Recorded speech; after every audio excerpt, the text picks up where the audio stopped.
Talk about it with Franjez. Today's special guest is the owner of XGolf Scarsdale. Today's guest is Pete Gilmore. Pete, how you doing today? I'm doing all right, Francisco. How are you? I'm very well. It's very impressive setup here. Well, look who's talking, man. We're in your establishment. This is an impressive setup. Thank you very much. It took a lot. I see it. Thanks for hosting us here.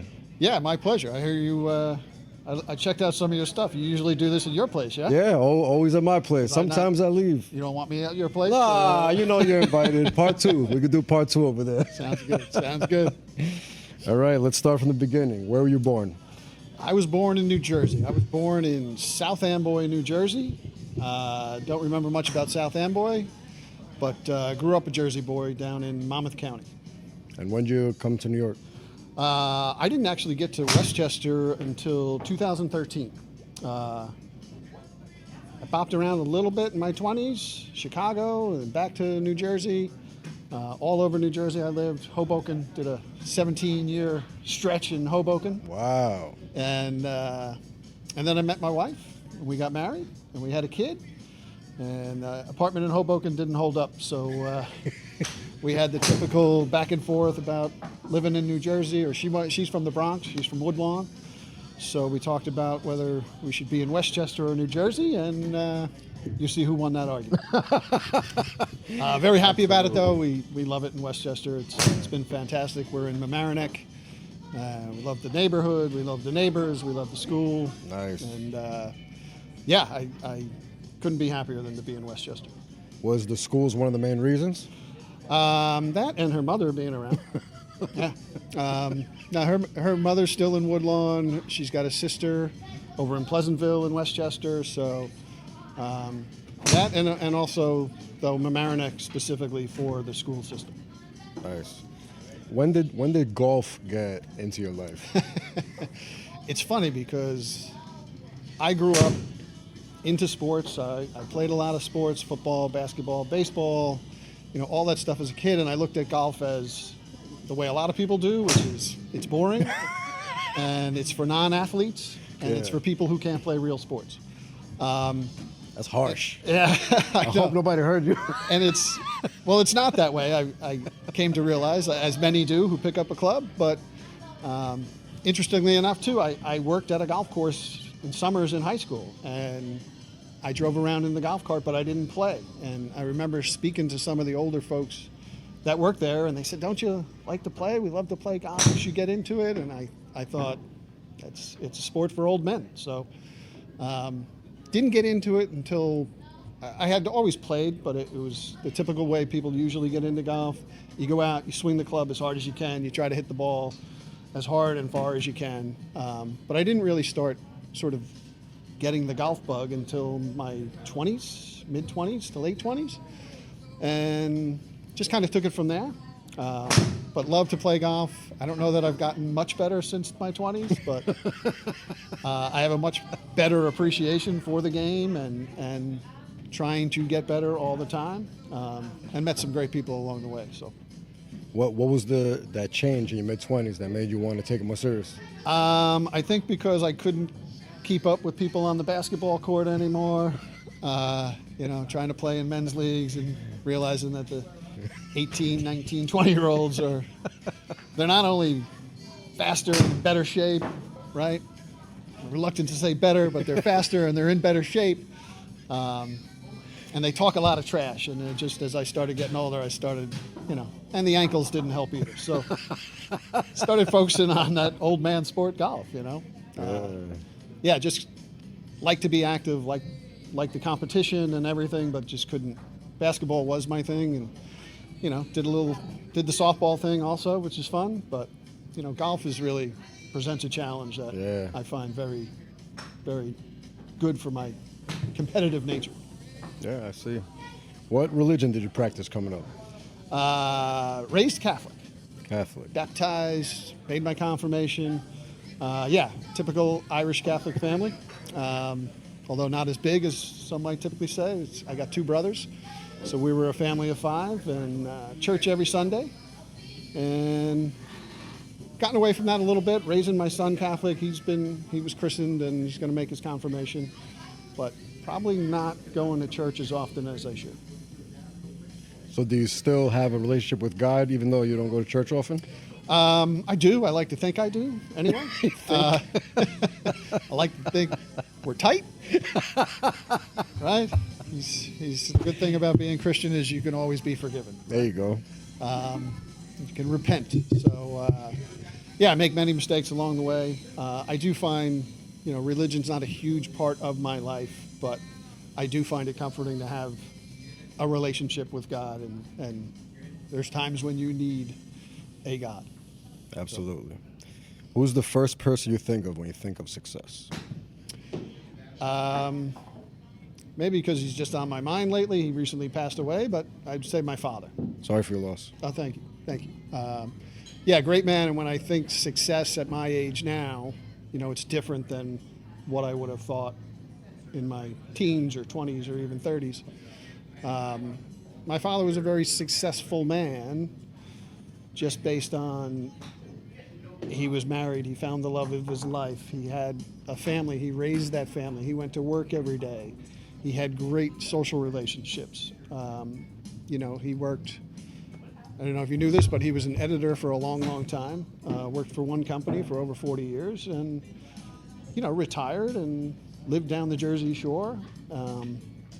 Everything about it is success.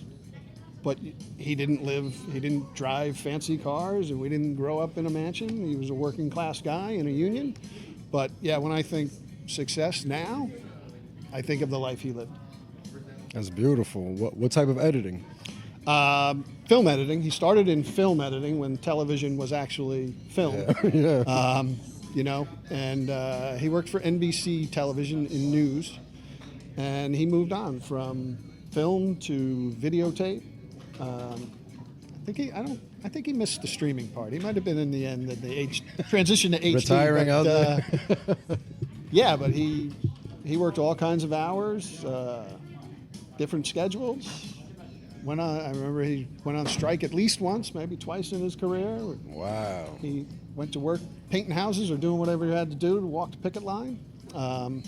So just, a true Irish Catholic man, God, family, country Nice. kind of thing. Yeah. Just a really solid Human. Solid, Sounds like a successful great guy. human being. Yep. Yeah. That's success. Yes, it is. To be a good human being. Right. Good husband, good father. Yeah, and like I said, he just recently passed away a few months ago, and we had the service, and there's the people that came out and the things they had to say about him. Genuinely. Yeah. Right? Thought he was a great guy. That's always awesome. there for you. Right? Honest, hardworking, and that's how I told him. We were fortunate enough. He got sick, and we had a chance to sort of understand his days were numbered. So we did have a chance to say our piece and everything, and I told him, you're a tough act to follow. So. I bet he appreciated that. Yeah. Yeah, that's nice. It's good to know. Definitely good to know. As a kid, what did you want to be when you grew up? As a kid? Yeah, as a kid. Like every kid. When you were a kid, yeah. Everything. My earliest memory of what I wanted to be was a Hollywood stuntman. That was when I was really, really young, jumping off of couches and. It's so funny. I used to want to be the same thing. Is that right? I used to want to be a professional wrestler because I used to love WWF. Yeah. And then I wanted to be a stuntman. Yeah. I used to, jump off of things and ride the BMX bikes and do the jump. I mean, nothing like they're doing now on the X Games kind of thing, but. I used to, It felt like it. yeah, it did, right? Used to set up a ramp about yay high, jump over paint buckets. Like if I got over 3, I was like, nobody's beating that record, right? But Yeah. yeah, stuntman, and then like I said, I was into sports, so I'm sure I would have said baseball player, New York Yankee or the Knicks. But then after that, sort of I always had entrepreneurial dreams. I always wanted to own my own business, I used to say. When did that start? That was always with me. I would say in high school, even. Really? I just kind of looked at things. I didn't necessarily have a career path that I was thinking I wanted to be a doctor or a lawyer. any kind of trade necessarily. I'd always had it in my mind that one thing I do want to do is work for myself. I thought it would be cool. I thought it would be freedom. You have more freedom, right? too, yeah. I don't want to punch the clock, and I don't want to work to somebody else's schedule and everything else. Of course, I didn't do that, and this is really my first dive into entrepreneurship, and I'm well past 50. So. Well, what took you so long? Is it fear that held you back? Yeah, a little bit. Especially being so driven to be a good father and husband, you need that stability. Yes. And being an entrepreneur, especially beginning entrepreneurship, correct. That's the hard part. Yeah, doing what I'm doing now at this age, it's I don't want to say risky, but it's not the norm. What held me up is kind of what you were saying towards the later end, but in the beginning, it was more complacency. I went to college, I got the degree, I took a job, that's what took me out to Chicago for a little bit, and then I came back and started working actually in television because I had an in there and I had been doing some summer work in colleges there. And then it just sort of the paycheck was coming in, and I was single, and it was kind of easy, right? Why do I want to do anything else right now? I need some money for beer and rent. Rent and take a girl out here and there, and that was it, right? Yeah. So it's funny how life kind of just travels past, and the next thing you know, it's, hey, I wanted to start my own business, and I looked into it in my 20s, and I looked into it in my 30s, and when I got into my 40s, like you said, I met my wife. We had a kid. My son just turned 13, so it just seems like there was never the right time, or I never had that idea, or I never had sort of the backing that it would take to step out on your own, right? So here I am. Yeah, that's good. That's good. And in the 20s and 30s and 40s, what were those business ventures? What were you thinking of doing back then? Oh, I had all kinds of ideas. Yeah, I bet. I want to hear them because they're usually good. I can't really think of anything specific. I had always had a dream to build my own brand, to be. I remember admiring Phil Knight from Nike, and he was a runner, and he just came up with a shoe, and then the next thing you know, long story to building Nike, but that kind of thing was, I just need an idea, right? So it was basic stuff at first, t-shirts and hats, and maybe I could do this, and maybe I could do that. I actually thought about doing something with a golf brand back, I think, when I was in my 20s, but never really formulated the full idea or went through the whole business plan. And that's why it just sort of stumbled on and on. Like, it would be great to be your own boss. It would be great to have your own company, but what is it you're going to do, right? I didn't have that big idea. I should have got into computers. Yeah. Computers will always be around. That's what I tell my daughter. It's like, get into tech or something. Right. Tech's always going to be advancing. It's always going to be around. Yeah, I remember in high school, we took like a computer coding class, and at that time it was, I think, MS-DOS or something, And, I didn't take it seriously. I thought it was kind of like, I don't know that I was saying, this stuff will never last. Yeah. But I was sort of like, it's boring, and it's for geeks, and it's for this, it is right? boring, yeah. Well, the truth is, if I had just paid attention in that one class, yep. I had the keys to the world there, right? That's how far back I go. Yeah. The keys to the world. Yeah. That's deep.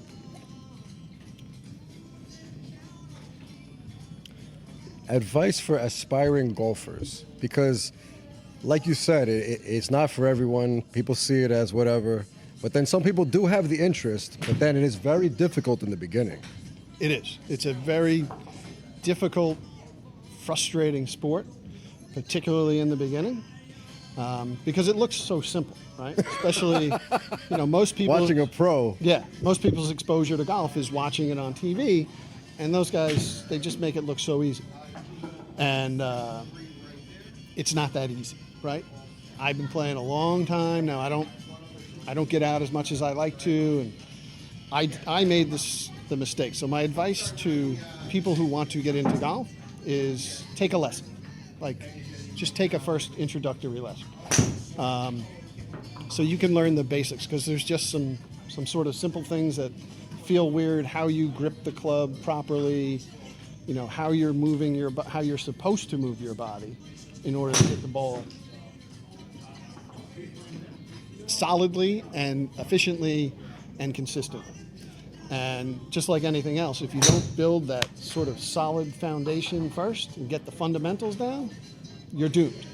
And that's why I'm still kind of feeling it, because I just refused to take a lesson.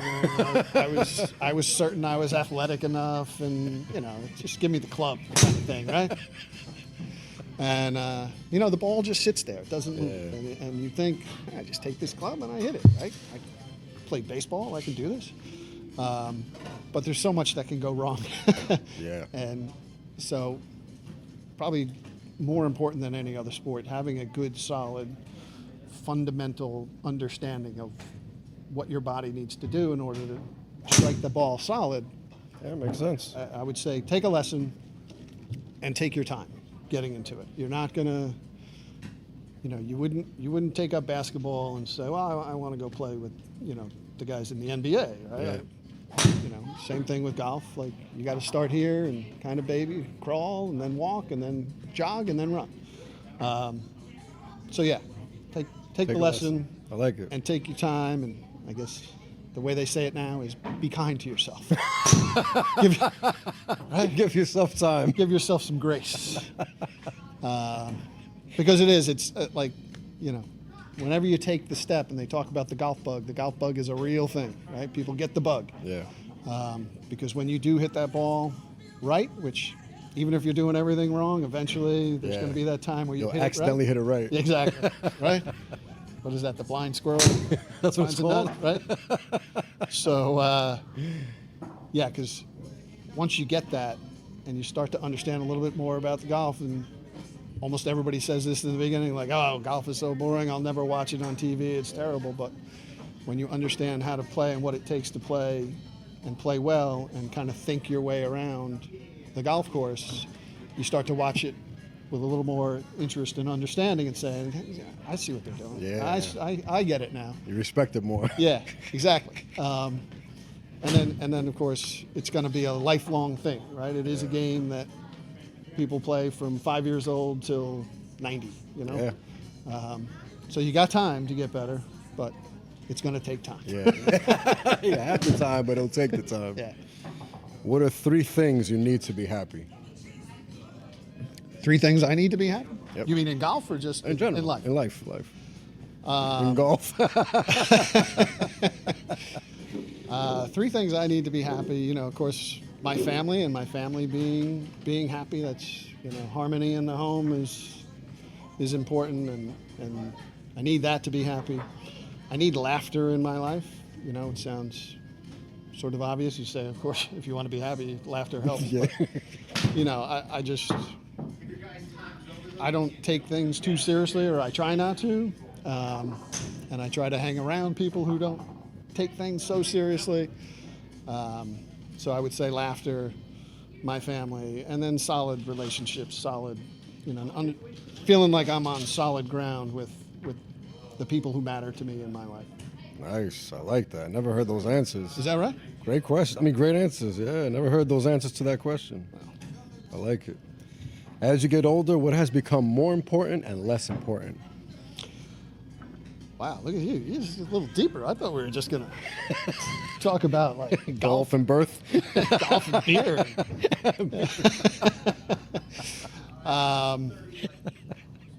Things that are more important to me and less important to me. Well, similar vein, more important is the relationships in my life. The older I get, the more I rely on past relationships. Like life keeps kind of going and going. I meet new people. I've met people up here even through XGolf, either from the franchise side or the customer side. They're fantastic people, but ultimately I still have friendships going back to high school that are, those are my closest friends, high school, college friendships. and keeping those relationships going, that's become more important to me. It's just sort of things roll on. Of course, living up to what I said before about my father and following his act and trying to make sure that when my son gets to be older, he kind of looks at me in the same way. Because he doesn't right now.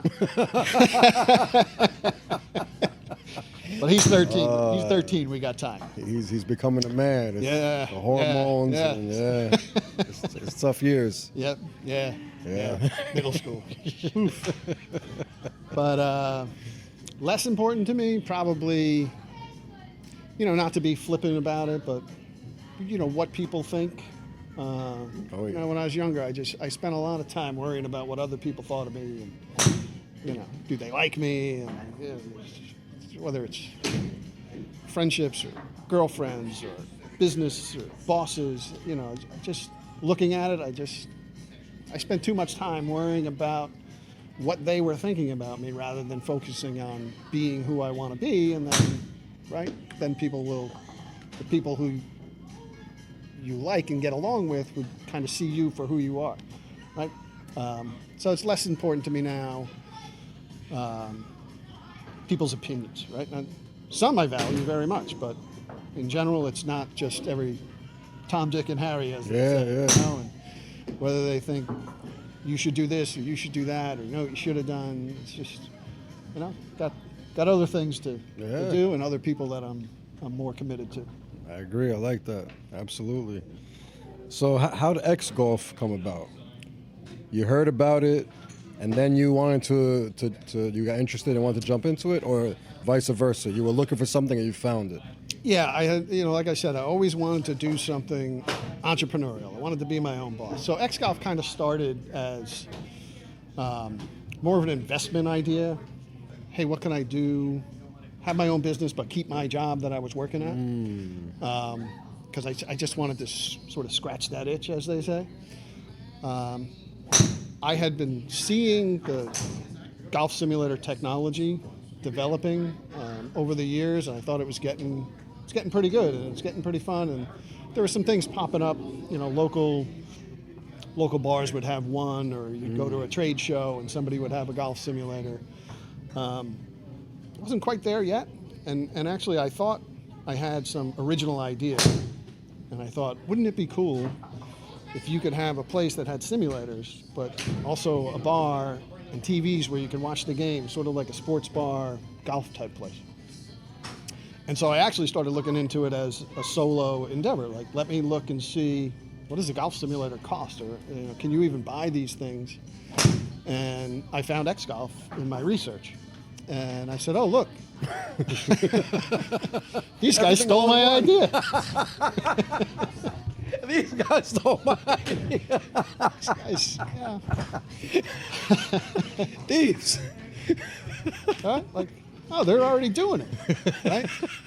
So I started looking into XGolf. So what are they doing? And they were small at the time. They were a franchise, and they had stores open, but I think they only had about 15 or 16 stores. And as I looked into them more and more, I said, you know what? It's kind of strange, but maybe not with the way SEO works online and everything, that the first simulator place I found actually has the best technology, right? And they have this concept. And I do truly believe that. I believe this is the best golf simulator technology on the market for many, many reasons, but I just made the call. Like I literally, for franchise opportunities, call this number. And I called, and I spoke to them there, and had a chat and asked them about it. Talked about Westchester County, and I wanted to have the territory, and we had that conversation. This is going back, I'm going to say 2017 or 2018. Wow. Yeah, so then it was sort of back and forth. Is this really a viable idea, or is it just another one of, you're going to get up and go to work tomorrow and you're just going to keep doing it? But it's a nice little dream to have, right? Yeah. But I kept the conversation going, and I kept the idea going, and the more I thought about it, the more I looked into their franchise model and some of the ones that were open, I thought it was a great idea. And like I said, it was going to be sort of a smaller operation. It was going to be an investment. It was going to be set it up, hire somebody, a general manager to run it, and come in, Come play when you want. Come play when I want. Have a drink at the bar. Be the owner. Everybody's high fiving you. Yeah, it's gonna be unbelievable. Oh man! And then I got educated on the commercial real estate market in Westchester and in New York in general, and sort of the business model. In order to make the numbers work, you needed more simulators, so you needed more space. And then my sort of search began, and as I looked at different places, I looked all over Westchester County, and I was looking for something just ultimately like this, but it's not easy because you got to have enough parking, you got to have high enough ceilings, you got to be able to get a liquor license. A lot went into it, but I kept it, just sort of slowly moving forward. And then here we are, and it's come out just like I thought. It's exactly what I wanted. I built it to be a place that I would want to hang out with. Thank God, because I'm here an awful lot. But I thoroughly enjoy it here, and I enjoy meeting the people and swinging the clubs when I can, and having a drink when I can. So yeah, it's nice. Thanks. It's like a large man cave kind of. Very nice.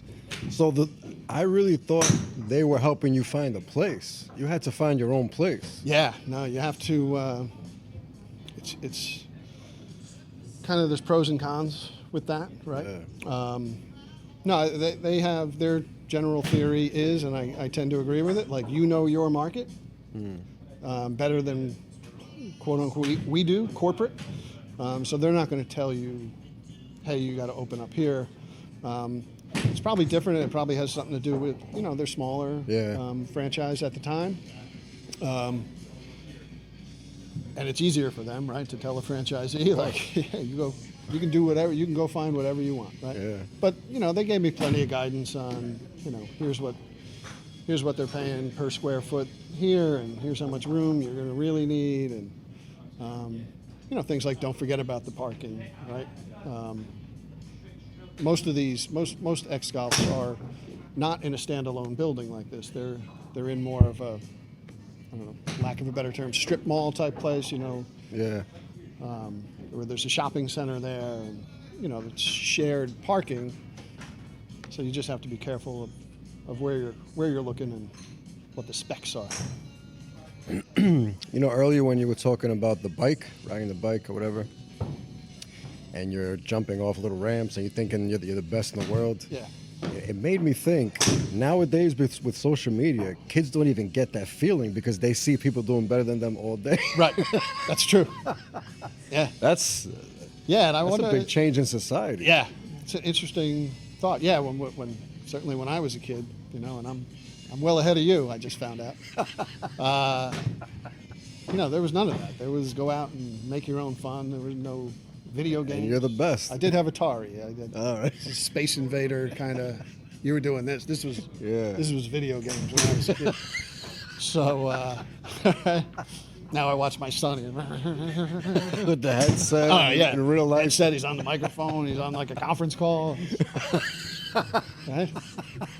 I told him, why don't you get your bike out, set up a ramp, and jump over some paint cans? He'd be like, what? Why don't I just stay here and talk with my friends and shoot all these guys? Right? That actually sounds more fun to a kid. Right. Because I got to get a new skin. Yeah. All right. Yeah, but no, kids didn't have really any of that. You were just competing against your friends, right? Like, I jumped this many, let's put another one on there, kind of thing. But yeah, I wonder how that would have went, because you look online and you say, what is this guy doing? He's doing. Everybody's doing better than me. Right? I saw a Red Bull commercial the other day. Guy went off a ramp and was doing backflips on his bike across a canyon, and I was like. You're bragging about paint buckets. Yeah, right? And I was on the grass. Just come racing down my driveway, set up the ramp so that if you did crash, you crashed in the grass. In grass. Yeah. Oh man, psychologically, yeah, these kids are going through something different. Yeah, I mean, I guess but it also, I think, helps them, they can look at that and see the mark out there and like, oh, that's where I got to get to. I got work to do. Yeah. Whatever it is, right? I got work to do. Right. Absolutely. What would be the best piece of advice you'd give your younger self? My younger self? Yeah. How young? Yeah, it could be last week or 10 years ago. Well, I mean, as a kid, I would tell myself to be more confident in your ability. Like, you got it. You sort of got this, as they say nowadays. Because I think as a kid, I just didn't have. I had confidence in athletics, but not in school. Like, I never felt like I was there. I had an older brother who's very smart, and he did well in school, and I just always thought, that's not going to be me. I'm going to be this guy. When the truth was, I had plenty of ability. I could have done much better. So I would tell myself, sort of, be a little more confident and apply yourself a little more there. If we're talking younger me in my 20s, it would be, go for it. Like, stop. Yeah. You're doing something you don't want to be doing long term, so just stop it now and pursue what you want to pursue. Otherwise, you're going to end up in your mid-50s trying to get a business off the ground, sweating the mortgage payment. All right?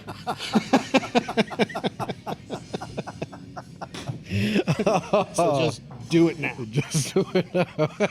Stress now, less stress later. I like that.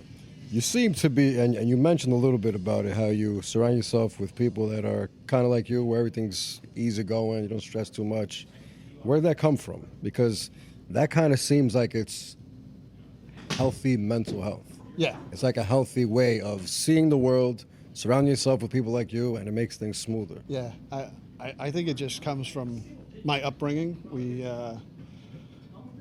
Irish Catholics, we like to laugh, we like to tell a good story. Oh, nice.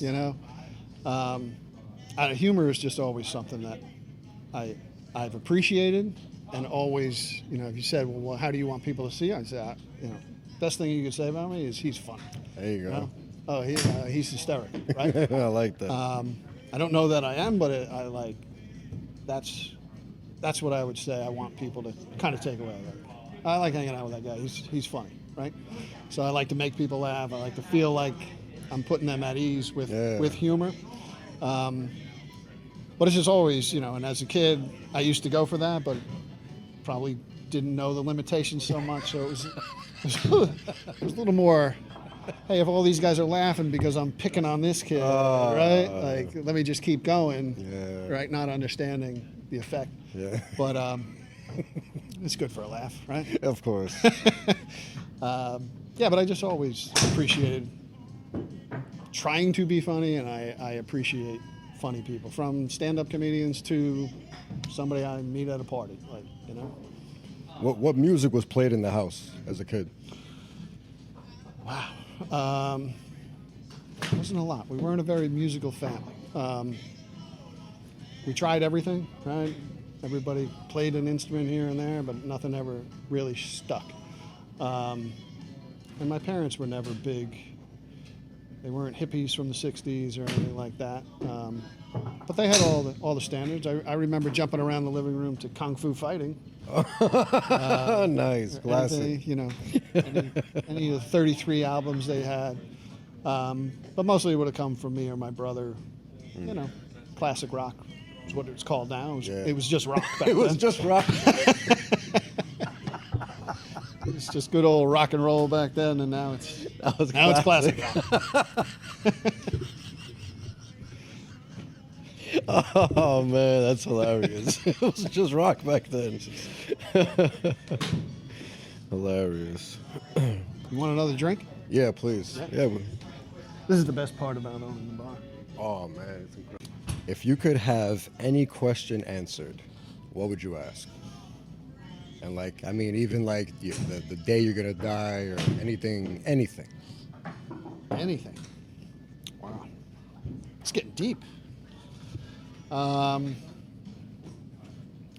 I don't want to bring the situation down, but I lost my mother when I was 20, and my father just recently. So I think the question would just be, am I doing okay in their eyes, right? Like if they're looking down. I don't want to say, are you proud of me, but am I doing it? Am I living up to it? Yeah. So. That's deep. What do you think? I'm trying. I'm trying. I think you're doing good. I try. Yeah, I mean, generally, yeah. I think just because of the guidance I got from them that I'm on the right path. So if you're doing right by them, that means that they know you're doing right. Right. But when you ask if you could have the question answered, Course, I want a solid yes Oh, or no. you want them, not you, Fran. I want them, not you. Yeah. They answer. A solid answer right there. Thank you very much, my man. Thanks, Nick. If you had one law that everybody on Earth had to follow. A law? Yeah. One law everybody on Earth had to follow. Oh, that's easy. That's you got to tell the truth. I like that one. I think that would solve a lot of problems. That's 100% true. Yeah, might cause some problems in the short term. In the short term, but no, if there was a law that was, inescapable, and everybody's got to tell the truth. I like that. Clear up a lot of messes. You have any regrets? Yeah, a few. Nothing major. Nothing life altering. I regret not taking this shot earlier in life.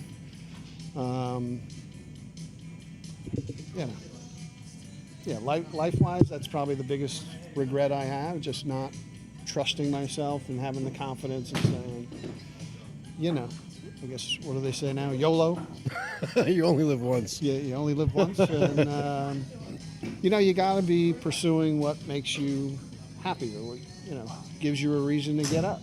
And that's why ultimately I ended up leaving my corporate job, just because I couldn't do it anymore. It's just, I'm going to do this for another X amount of years. Right? It's now or never, right? Here we go.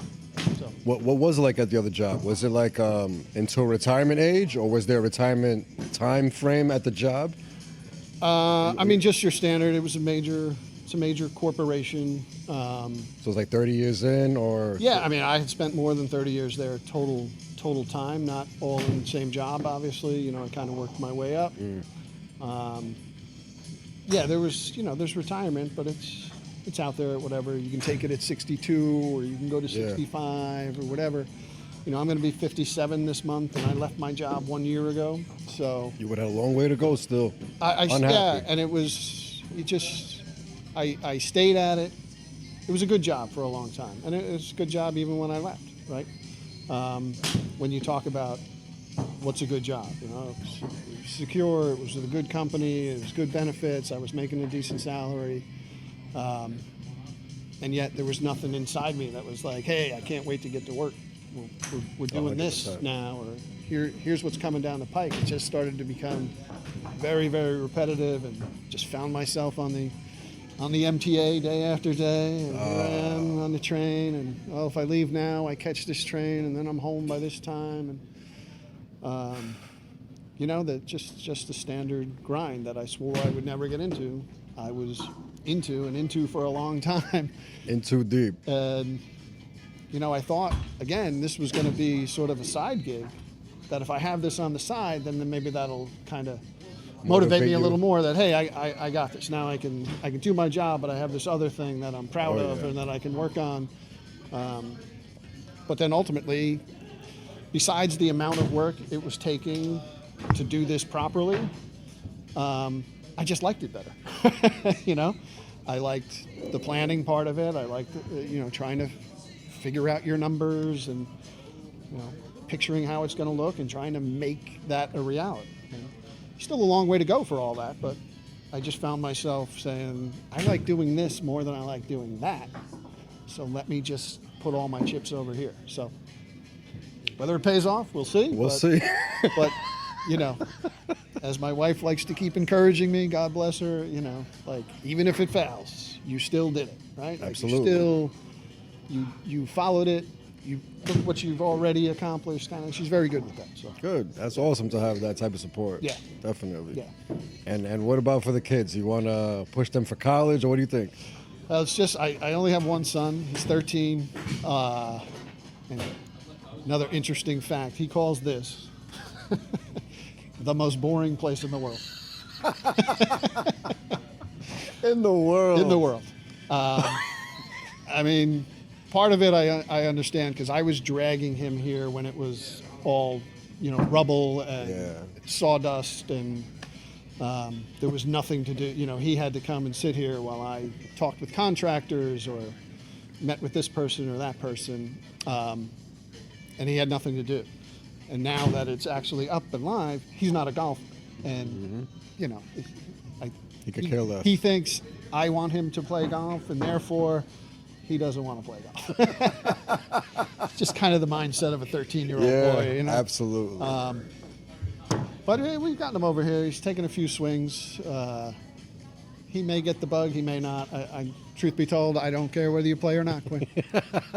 I think you should try it, though. It's fun. Yeah. So what do you want for him? Go to college and do something like that? What do you think? I just got to give you the standard stock answer. I want him to be happy. Like we talked about a little bit before. He's in middle school. Middle school is tough. It is. It's rough as you're. Like I talked about as a kid, not having the confidence and being worried about whether this person likes you or that person. Everything just seems. The be all end all day after day. Oh yeah. That you are unable to just see the future and that everything's going to be fine. So I want him to be happy. In my head, I picture him doing the, middle school, high school, off to college, out of college, pursuing, some job that he finds suitable. But I just see the world changing very fast. Oh yeah. And that was sort of my track. That's what people my age did. That, of course, after high school you go to college, and then after college you get a job and you go to work and you do all that. I don't know. There's, with all of the, particularly on the technology side, all the opportunity, all the changing landscape of what constitutes work. We saw a lot of that with COVID. That shifted everything with the work from home, and then when companies wanted you back, people started saying, "Oh, why do I want to go into an office 5 days a week?" Right? Like, I don't want to go back. And then just technology has already obviously disrupted workforce. Absolutely. The gig economy, and everybody trying to become a superstar on social media. Like us. Oh yeah. Yeah. So so I don't know that just that standard track of going high school, college, working world is going to be his path. I hope he just pursues something that he likes and enjoys, and I hope I can, not be the old man and go get a well-paying job, get a real with benefits, job. And it's kind of the experience of being an older father. Though I think I can relax a little bit and say, do what you like to do. Get some experience. Go out into the world and try. See what you like and what you don't like. I definitely wouldn't push him. Go get your accounting degree and get that job first, and then you can look for other things. Because once you get in that funnel, can't get out. It's hard to get out. Difficult to get out. Yeah. How about the goals with XGolf? What are your best case scenario with XGolf? Listen, I mean, first and foremost, I just want it to be successful, right? I don't. We don't want to lose the whole shebang, right? No, but I have big goals for XGolf as far as being involved in the community here in Westchester, supporting local businesses, doing a lot of business. We're a great space for other businesses to use for networking events, for corporate events, team building events, all that. So ultimately, I hope to be seen as that and just a fun place to be and a mainstay. I want to be here, and the lease goes a long time. So, I hope our clientele just builds and builds. And hey, the game's on tonight. Well, we're definitely going to watch it at XGolf kind of thing. And then bigger than that, on a business sense, you know, we're part of a franchise. And so, again, the competitive nature is sort of, I want to be up there at the top in, you know, in sales and revenue for the entire franchise community here. Because we're not close right now, but, you know, we're getting there. And it's a great community to be part of, this XGolf. You know, I have access to other people who have gone through their opening and their first year. And it makes it easier. First 2 years, and, you know, how are you guys setting this up? And it's a great access to ideas and everything else, but then at the same time, you know, I want to take that knowledge and then beat them all. Yeah. I like that. And how about overall life goals? Life goals. Yeah, you know, I'm in the middle of it, right? I made this jump, and I'm pursuing what I wanted to pursue and my dream and all that. So obviously I want to, in the end, be able to say this was successful. I was a successful entrepreneur. I was a successful business person, not just financially, but, you know, in the community. Westchester is a thriving business community. I joined a couple of organizations that, you know, are composed of business people, you know, to help. And it's an amazing resource, but it also is a huge eye-opener to how much business is done in Westchester, like from very small mom and pop things to, you know, huge corporations. And I'd like to be able to just kind of swim in that pond and at the end say, you know, come out the other side and have relationships with people and have knowledge that I can then pass on to either my son or other people looking to get into business. Nice. I like it. We're nearing the end of the podcast. If you can let the people know where they can find you, I guess if you want to plug the social medias of XGolf, what do you have coming up, and any last advice you'd like to leave the people. You can even let the people know what you have going on here. A lot of people don't understand golf. A lot of people don't understand indoor golf, simulators, or any of this. So right. The floor is yours. Let the people hear it all. All right. Well, we're XGolf Scarsdale. We are at 870 Central Park Avenue, right across from the Scarsdale Fort, corner Ardsley and Central Park. We've got 10 state-of-the-art simulators here. But probably the biggest thing I'd like to get across is you don't have to be a golfer to come in here. We are indoor golf with the best technology, but we're also a community sort of pub. We're a sports bar. We've got every simulator here has its own large screen TV, but we've also got 3 large screen TVs behind the bar. We've got a beautiful bar set up. As we're moving in here to the fall, actually, ironically enough, being in the golf business, our business sort of runs contrary to golf season. So as we move into fall and winter and you're looking for something to do indoors, give us a shot. We've got leagues coming up. We have a league night every Wednesday. We're always doing events. We're open for birthday parties, corporate events, as I mentioned before. There's a lot going on here. So come on in, check us out. Let us know if you got any questions. And that's Instagram at XGolf Scarsdale. XGolf Scarsdale. XGolf Scarsdale on Facebook as well. TikTok and YouTube now. TikTok and YouTube, thanks to my man Francisco. You can find them anywhere. Make me a star. Likes are good, shares are better. There you go. Yeah, shares are better. I like that. Thank you very much for hosting here. Thank you for being a guest. Thank you very much for coming over. Appreciate it. Absolutely. Thanks for the beer. Yeah, it was great. Yeah. We could do it again. We do a part 2 again. No problem. Thank you, everybody, for watching. Peace and love.